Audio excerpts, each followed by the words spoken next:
اعوذ باللہ من الشیطان الرجیم بسم اللہ الرحمن الرحیم۔ اللہ والے چینل کے ناظرین السلام علیکم۔ اللہ والے چینل کے دوستو، آج ہم آپ لوگوں کی ایک ویڈیو کے ساتھ حاضر ہوئے ہیں۔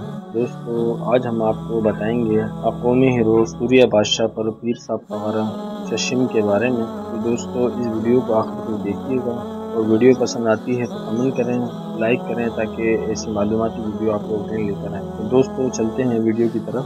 برصغیر پر قابو انگریزوں کے خلاف آوازیں بلند کرنے والے مجاہدین میں ایک نام پیر سائیں پغارہ ششم کا ہے، جسے برطانوی سامراج نے مستقل خطرہ سمجھتے ہوئے پھانسی پر لٹکا دیا۔ گھروں کے روحانی پیشوا سندھ دھرتی کے جانباز ثبوت اور مرد مجاہد پیر پغارہ ششم معروف سوریہ بادشاہ کا تاریخ آزادی سندھ میں کیا رول تھا؟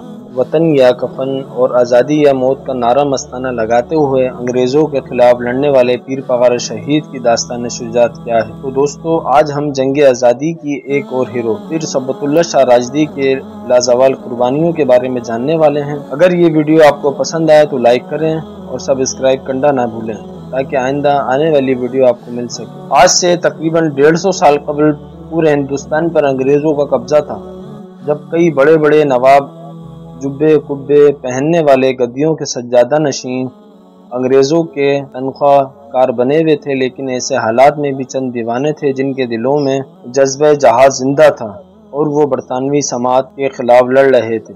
دھرتی کی دفاع کے لیے سب کچھ قربان کرنے والے اور مر مٹنے والوں میں ایک خاندان پیر پغارہ کا تھا، اور حر کہلائے جانے والے ان کے لاکھوں عقیدت مند مریدین سندھ سمیت پورے ہندوستان میں پھیلے ہوئے تھے۔ یہاں میں آپ کو بتاتا چلوں کہ سندھی صوفیہ کے راجدی بزرگ کے دو بیٹے تھے، ایک صاحبزادہ کو سرکار دو عالم صلی اللہ تعالی علیہ وآلہ وسلم کے دستار مبارک ملے تو دوسرے صاحبزادہ کو جھنڈا۔ دستار کو سندھی میں پگار کہتے ہیں، لہٰذا اسی نسبت سے ایک بھائی پیر پگارہ یا پیر پگارو کہلایا جانے لگا، جبکہ دوسرا بھائی پیر جھنڈا۔ یہ سال تھا 1909 کا، جب پیر جوگوٹ خیرپور میرٹھ سندھ میں 5ویں پیر پغارہ سید مردان شاہ کے گھر میں بیٹا پیدا ہوا، جس کا نام سید ثبت اللہ شاہ دوئم رکھا گیا۔ سید ثبت اللہ شاہ راجدی نے ابتدائی تعلیم وہیں رہتے ہوئے درگاہ عالیہ راجدی میں حاصل کی۔ وہ ابھی 12 سال کے ہوئے تھے کہ نومبر 1921 میں ان کے والد بزرگوال کا انتقال ہو گیا۔ تب کب عمر پیر ثبت اللہ شاہ کی دستار پوشی ہوئی، وہ پیر پغارہ ششم منتخب ہوئے، جبکہ تاریخ میں انہیں پگ دھڑی اور سوریہ بادشاہ کے نام سے جانا جاتا تھا۔ اپنی دھرتی ماں سے محبت اور اس دھرتی پر قابض برطانوی سامراج سے نفرت پیر صاحب کو ورثے میں ملی تھی۔ ان کے جان نثار ساتھی اور مریدین انگریز کے خلاف 1857 کی جنگ آزادی میں بھی برسر پیکر تھے۔ وہ اگلے 100 سال تک یوں ہی لڑتے رہے۔ پیر پغارہ ششم جب اپنے اور مجاہدین کے ساتھ مل کر انگریزوں کے مد مقابل تھے تو اس دور میں ان کے پاس صرف دیسی سختہ اسلحہ ہی نہیں تھا، بلکہ وہ جدید اسلحے سے بھی لیس تھے۔ جب لوگوں نے سائیکل تک نہیں دیکھی تھی، تب پیر صاحب کے پاس اپنی ذاتی گاڑیاں تھیں۔ اگرچہ انگریز کا سندھ پر مکمل قبضہ تھا،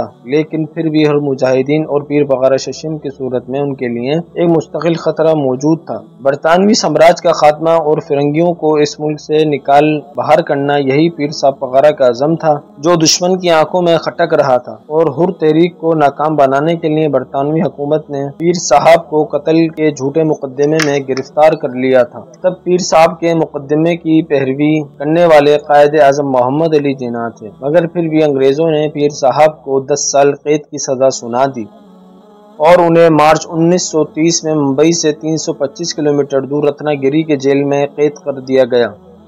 کیس کو مضبوط کرنے کے لیے ان کا نام اور بھی کئی مقدمات میں شامل کر لیا گیا۔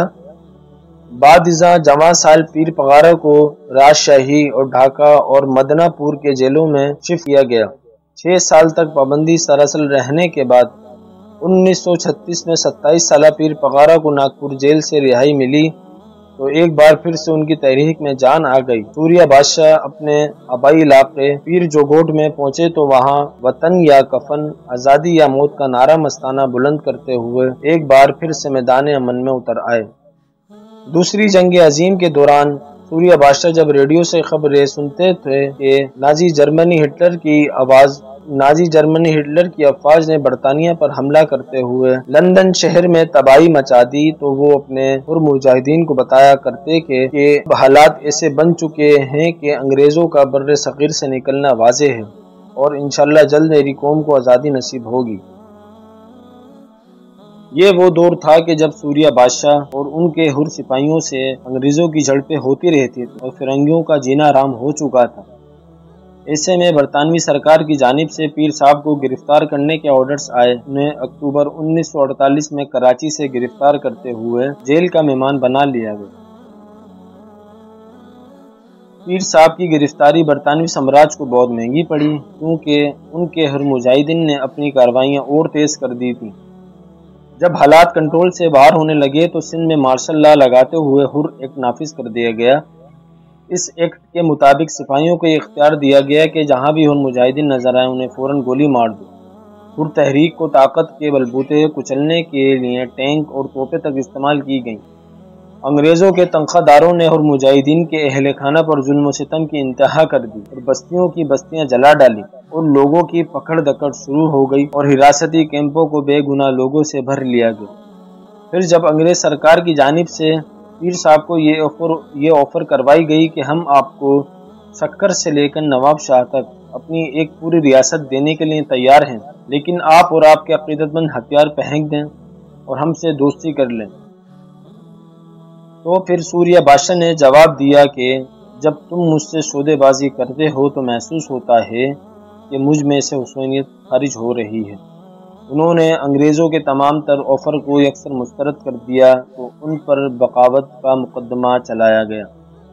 ایک موقع پر ان کو یہ آفر بھی دی گئی کہ آپ حکومت سے معافی مانگ لیں تو آپ سب سزا سے بچ جائیں گے۔ تب سوریہ بادشاہ کے کہے گئے الفاظ ریکارڈ پر ہیں کہ شہادت ہمارے سر کا تاج ہے، اسے آگے بڑھ کر پہن کر ہمارے لیے عبادت ہے۔ ہم نے صرف آزادی کو چاہا ہے اور یہ کوئی جرم نہیں ہے۔ ظالم سے معافی مانگنے کا ہم تصور بھی نہیں کر سکتے۔ ہم تو صرف اللہ سے اپنے گناہوں کی معافی مانگتے ہیں۔ بالآخر ملٹری کورٹ پر ان کے اوپر مقدمہ چلایا گیا اور پھانسی کی سزا سنا دی گئی۔ مارچ 1943 کے روز فجر کے وقت سینٹرل جیل حیدرآباد کے پھانسی گھاٹ میں سوریہ بادشاہ پیر صحبت اللہ شاہ راجدی پیر پگارا ششم کو لایا گیا اور وہ مسکراتے ہوئے پھانسی کے پھندے پر جھول گئے۔ شہادت کی وقت ان کی عمر صرف 35 برس تھی اور انہیں ایک نامعلوم مقام پر دفن کر دیا گیا۔ یاد رہے کہ 2017 میں برٹش گورنمنٹ نے اپنی چند پرانی رپورٹ پبلک کی جس کے مطابق سینٹرل جیل حیدرآباد میں پھانسی پانے والے سوریہ بادشاہ کو ستولہ کے جزیرے پر سپرد خاک کر دیا گیا۔ یہاں میں آپ کو بتاتا چلوں کہ ستولہ صوبہ بلوچستان کے ساحلی شہر پسنی سے 6 گھنٹے کی مسافت پر واقع ایک چھوٹی سی بنجر پہاڑی پر مشتمل بے آباد جزیرہ ہے۔ اس جزیرے سے مسجد پر منسلک ایک گمنام قبر آپ تصویر میں دیکھ رہے ہیں۔ غالباً امکان یہی ہے کہ ستولہ پر گمنام قبر سوریہ بادشاہ پیر پگارا سید صحبت اللہ شاہ شہید ہی کی ہے۔ پھانسی کے بعد پیر پگارا کی گدی کو ختم کرتے ہوئے انگریز سرکار نے ان کے زرعی اراضی اور ان کے اثاثوں پر قبضہ کر لیا۔ پیر پگارا کے دونوں بیٹوں سید سکندر شاہ راجدی اور سید نادر شاہ راجدی کو برطانوی حکومت نے اپنے تحویل میں لیتے ہوئے برطانیہ منتقل کر دیا گیا۔ قیام پاکستان کے بعد علامہ شبیر احمد عثمانی سمیت کئی اہم رہنماؤں کی توجہ دلانے پر پیر صاحب آف پگارا کی گدی کو بحال کرتے ہوئے ان کی جائیداد بغزاد کی گئی۔ پاکستان کے پہلے وزیر اعظم لیاقت علی خان کی کاوشوں سے پیر صاحب کے دونوں بیٹے وطن واپس آ گئے اور ہزاروں حر مجاہدین کو پاک فوج میں شامل کر لیا گیا۔ پیر پگارا ششم کے صاحبزادے پیر سید مردان شاہ اور ان کے جانشین اور 7ویں پیر پگارا بنائے گئے۔ پاکستان مسلم لیگ فنکشن کے سربراہ پیر سید مردان شاہ پاکستان سیاست کا ایک بڑا نام ہے۔ یاد رہے کہ اس وقت ان کے صاحبزادے پیر پگارا ہشتم سید پیر صحبت اللہ شاہ راجدی مسلم لیگ فنکشن کے سربراہ ہیں۔